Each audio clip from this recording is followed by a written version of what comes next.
Quem já fez o Enem sabe que a prova de linguagens, códigos e suas tecnologias, em geral, é a que acredita as menores notas ao estudante e talvez essa seja a razão dominante pela qual muitos estudantes negligenciam o estudo dessa área. Ocorre que os últimos anos vêm revelando que a prova de linguagens tem se tornado o ponto de diferenciação na nota daqueles candidatos a cursos mais concorridos. Sabe aquela fração de estudantes que acertam 140 ou mais questões?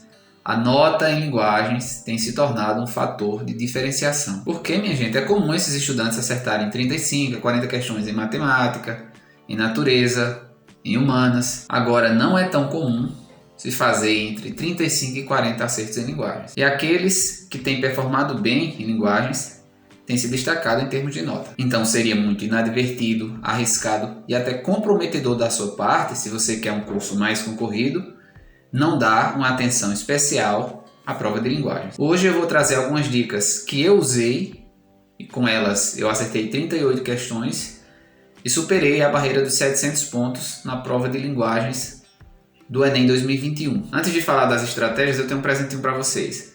Aqui na descrição eu estou disponibilizando para acesso totalmente gratuito um PDF com todos os meus resumos e anotações de linguagens pelos quais eu estudei e revisei. Nesse material você vai encontrar informações sobre trovadorismo e cantigas trovadorescas, todas as escolas literárias, do quinhentismo ao modernismo, material sobre impressionismo, vanguardas, movimentos da contracultura, concretismo, neoconcretismo, tropicalismo. Além disso, tem um resumo sobre história da arte, resumo sobre arte contemporânea. Também constam no material funções de linguagens, variedades linguísticas, diferenças entre notícia e reportagens, sempre cai no Enem, entre resumo, sinopse e resenha, entre charge, cartoon e tirinha.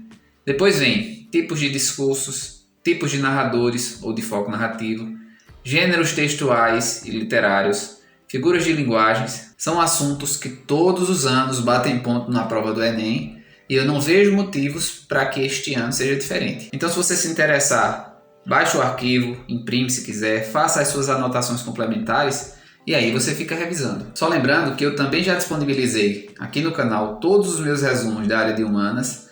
Estão na descrição do vídeo em que falo sobre como estudei humanas para o Enem 2021. O card para o vídeo está aqui em cima. Também disponibilizei um material sobre os estilos mais frequentes de questões de matemática. O card para esse vídeo também está aqui. Também disponibilizei um modelo de redação que eu desenvolvi e utilizei nas últimas edições do Enem.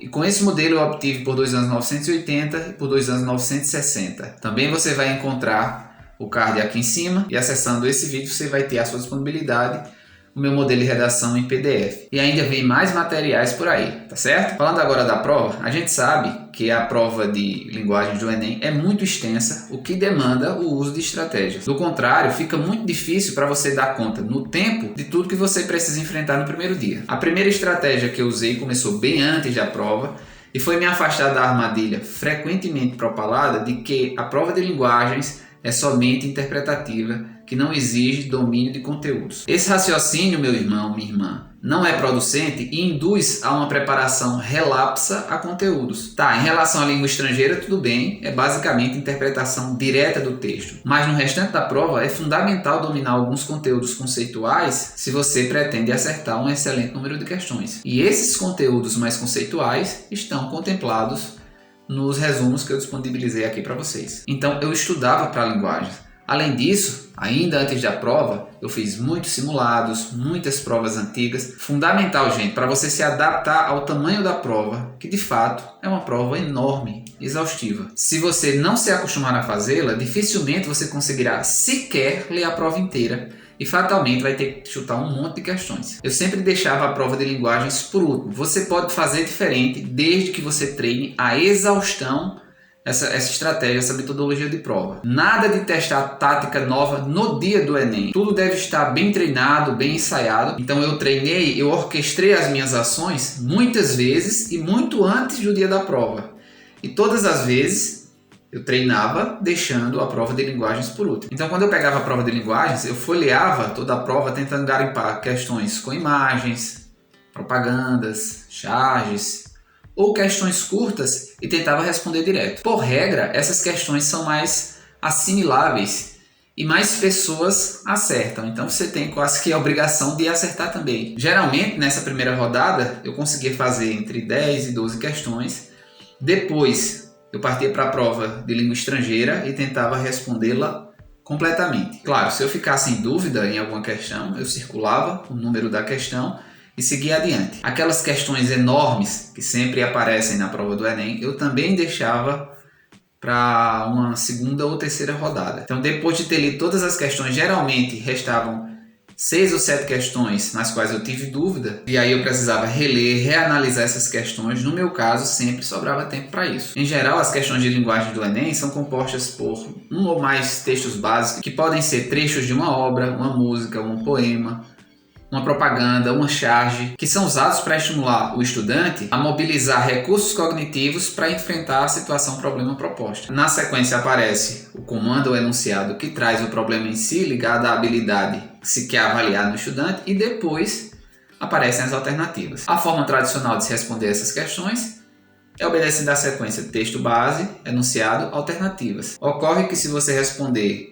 todas as questões nessa sequência, você gastará muito tempo que será subtraído da redação e da prova de humanas. Até porque muitas vezes é necessário ler o texto mais de uma vez. Então, uma forma mais ágil de responder é começar a leitura da questão pelo comando para identificar o que vai ser exigido de você. Você pode inclusive passar o olho pelas alternativas e só depois você parte para o texto base. Nesse caso, você já vai fazer uma leitura mais direcionada do texto, né? Com uma percepção mais acurada para tentar identificar o que o comando, o que a questão está exigindo de você. Essa inversão na resolução depois de treinada trará muito mais agilidade, melhorando a sua gestão do tempo. E diga-se de passagem, esse mecanismo invertido, né, de resolução também pode ser utilizado na prova de humanas e em algumas questões da prova de ciências da natureza. Outra dica muito importante mesmo para você fazer e acertar mais questões de linguagens é entender as relações de sentido. Causa e consequência, premissa e conclusão, meio e finalidade, exceção e regra,